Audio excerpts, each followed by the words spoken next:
Hey guys, welcome back. Second episode of Lesser Shades of Evils, Lyra Always message. Just to precise one thing, when she speaks of the first stage, yes, the first stage was our world, but like hundreds of years later, let's take our world that evolves so fast, but instead of going in space, we just improve, quote marks, improve the technology we have to a point where we can, by example, make cities float or well, reach immortality, although that's Ambrose's thing only. So we'll keep going. So now I'll give the mic to Lyra. Know that we did not wait 1,000 years in our bunker as written in the Holy World. Perhaps a month at the very most. We had shed our flesh forms in favor of bodies of metal, for when Father opened the great doors, the bunker was flooded with an eerie twilight. A deathly brilliance stemmed not from the sun, but by ghostly orange skies, rolling with great masses of black clouds. The dark cities had fallen, but a greater darkness had taken their place. Scorched by acid winds, coursing with poison rivers and covered with cracked, dead land, the world was as dead as its people. Here and there only pockets of diseased life remained. Thus did we unleash the Terraformatrons. The great machines of the accursed age at once lifted cities above the clouds. Thousands of golems of metal accompanies the Cyclopean machines as we sent them forth to the four corners of the blasted earth. It trembled once more as our machines scoured its lands, extinguishing life and vaporizing ruined cities. Once more did the unfortunate survivors come under attack by a foe they could not understand, and once more did the sky stand witness to atrocious murder. Many decades passed before the machine grim duties ended, at which time they started mending the wounds of the world. For centuries they removed poisons from its rivers and toxins from its air. The dark clouds parted, the orange sky turned blue, and our chrome bodies, long dull under a dark sky, now glinted under the rays of a sun long forgotten.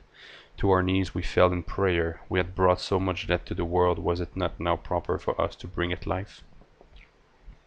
We planted the first of the white flowers and marveled at their power of creation. Truly they are the most wondrous crafts we kings' ways have produced. I flew over mountains to see the first flowers bloom, over barren earth to see the first blades of grass grow. We created forests and carved rivers and lakes. We displaced mountains and engineered animals. What power we wielded! Once the Deathbringers, we kings' ways were now world makers. When the air was proper and the forests resounding with the chirps of insects and the song of birds, we took leave from each other to visit its wonder. I flew as a bird through cloud and rain, forgetting my humanity for 7 years. What silence and power to be alone in a world of such beauty! I almost wanted our work to end there, but it was not over. Once more we took human form to build a great city, the one your distant ancestors would know as Avonmouth. It was indeed great, and took 30 years to build. It holds many secrets, and let me warn you that it must never fall to my brother. Keep it safe and free. The great city completed, all that remained now was the laughter of children. Elizabeth and Delphina, masters of biologics, took cellular samples from her mortal flesh and worked incessantly to rouse mankind from its slumber. In that the holy word is truthful. You are our descendants, as much deserving of the King's always name as us. We first created the 100, men, women, and children. They awoke in a flowery field, the first mortals to see the light of the second age. You know of them all, for their name is written on the great wall of Avonmouth. We came to them under mortal human guise, claiming to be 7 messengers, the first 7 Angelions, that all-seeing God had saved from his wrath. We had come to guide the 100 through the world reborn and teach them of the evil that had once caused it to burn. Oh, how we deceived! The words of the dead Queen Alicadra came back to me once more. For 2 years we led them through the lands of shadow and flame, using potent artifacts to conjure visions of the first age, of men feeding on men, and of the dark cities of a dead age. We summoned great energies to haunt their dreams and teach them of their God's vengeance upon the people of the accursed age.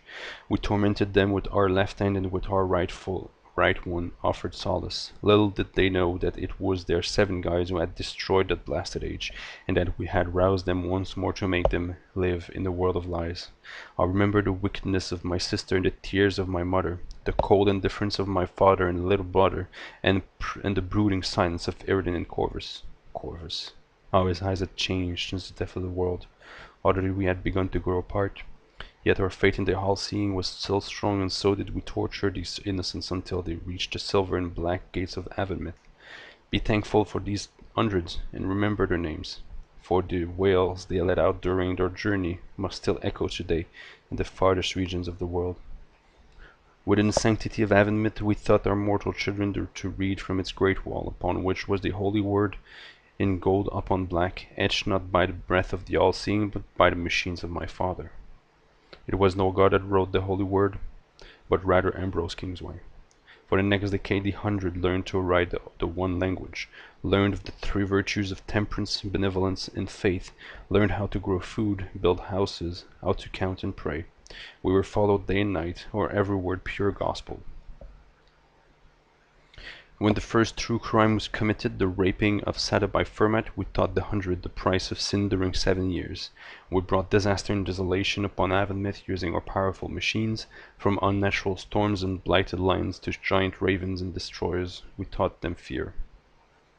One by one we departed, sacrificing our mortal forms, so that the all-seeing could take pity on the weakness of the 100. This was mere ruse, of course, for none of us died, we merely slayed our human forms. From 19th of the Second Age onward, we watched over the people of Avonmouth from the shadows, using bodies of animal guise and my father as the high custodian of his silver tower. From the eyes of cats, dogs, owls, and ravens, we followed the perils of hardships that the descendants of the 100 surmounted. We witnessed every birth, every death, every vile or noble act.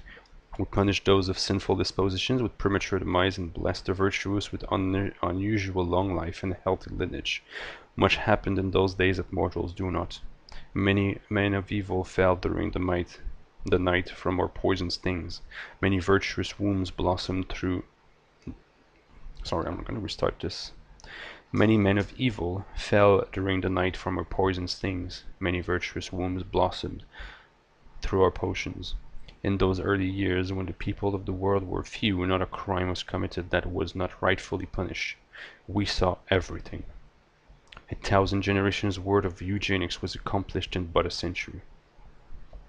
Mortals spread out from Avonmouth and settled other regions of the world. Reaching shorelines, they built boats and sailed the seas. They dug through or climbed over mountains. They built churches of the holy word, praying to the all-seeing at dusk that their dreams might carry portents of promise. They discovered and settled the land of Oblivion, and then the land of fire, faithfully carrying the holy word and reciting its verses to cross troubled seas or treacherous jungles.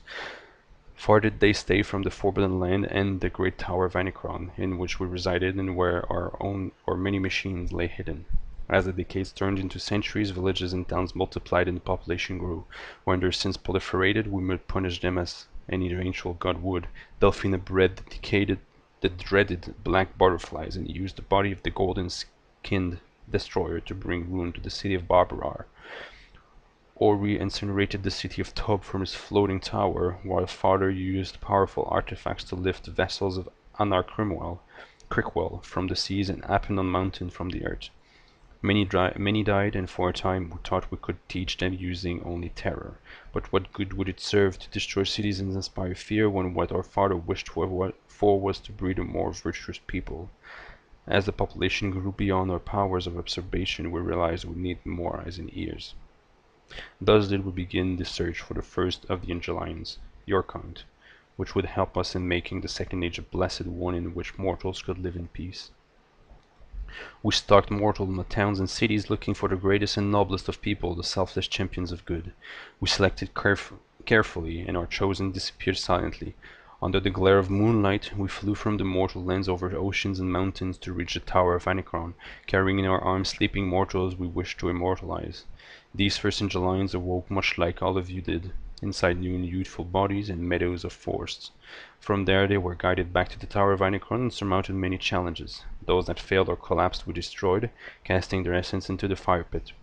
Those that succeeded as all of you who received this message did. followed our guidance and training in the shadow of the great tower of Anacron. You became wise and powerful, well versed in your duties, and subsequently unleashed into mortal lands. This was the birth of the Angelian Order, comprised of mortals forbidden from joining the All-Seeing in death, and forced to endure an immortal existence of selfless service. You would be the eyes and, need be, the fist of the All-Seeing. You would travel the world and become its protectors, relieving it of warmongers and tyrants, and guiding its people from the shadows so that the horrors of the First Age were not repeated. To govern and limit your actions, we devised the scriptures, the set of rules and decorum written by my young brother Hori, by which you would live your mortality. The scriptures forbade Angelians from loving. Your immortal lives would be cold and hard, its duty demanding it. You had to slay people, families, or entire communities that had become too corrupt or sinful. You had to promote human bloodiness. You had to promote human bloodlines that showed virtuous potential and let those of tainted or earthly nature die off. You were destined to be the eternal wanderers and recluses of the world, capable of seeing its beauty but not enjoying it, capable of dying but not of siding with your ancestors in the afterlife, for when your mortal forms perish, machines would warn us, and you would soon wake in a field of our choosing, in a new and youthful form. Though you were told the breath of the All-Seeing infused your spirit into bodies crafted in heaven, know that in reality your bodies were grown by us in great vats of biomatter, in dark laboratories where forbidden instruments lay plentifully. For 12 centuries, Angelians washed over the world and its inhabitants. Your actions and influence were never direct or obvious, so that a band of thieves would be slayed in the night by your blade, or a kind-hearted man be guided towards a creek bed, glittering with gold by a string of fortunate coincidences. The whistle of a thorn of God was all that the corrupt mayor might hear before a sudden collapse. You rained fortune upon the kind and brought ruin to the sinful. Yet little did you know that by the middle of the second millennium, much trouble had festered within the Kingsway family. For by that time we 5 children had lived in separate towers for the last 3 centuries. Only mother and father remained in the great tower of Anacron. We had left the company of our parents in favor of solitude. Corvus built his dark tower in the great desert, Herodins in the mountains of western Abyllion, Delphinus' tower of white and silver to its east in the frigid steppes of the north. My own was built atop Emerald Mountain, while that of my little brother Oris had floated in the skies for more than 1,000 years, free to move where the lion wishes. None of you knew of these 5 towers, for potent energies hid them from your eyes and those of mortals. As we dabbled in sciences and research, we spied with increasing frequency on the works of our siblings, and saw our towers gain defenses and alarms to warn us of intrusion. We had our own caches of senses, our own lands to manage, and our own Angelians to monitor. We bred new bodies and created new artifacts as the world around us required our presence less with every passing year. We became as shadows, our presence in the world almost forgotten, as we watched its blossom from the small windows of our towers. We had grown so very old. Proud of our mortal children, secretly we envied their lives. They were far simpler in spirit than us, though so blissfully innocent in blood and welcoming. Their nobility reflected upon us badly. We were scheming monsters locked away in great towers, the last of a dead race of tyrants. We feared the time of our departure would soon come, for Father deemed mortals were almost ready to be freed of our guardianship, thus allowing us and all the Angelians to retire from the mortal world and ascend to the All-Seeing's kingdom. Yet we were guilty of a great sin. Save for Ori, we had grown to doubt the All-Seeing's very existence. We had grown to love our mortality. We wished not to die. One among us in particular was prey to earthly desire. Once more a Kingsway would bring war to the world. And that will be the end of the second episode. As said by Lyra, in the third episode, we'll see how this perfect world comes to an end and brings us in the world in which the game will be played. I don't think you can guess who's falling, but you'll know in the next episode. Thank you for listening, and I will see you, not exactly, but see you in the next episode. Thank you.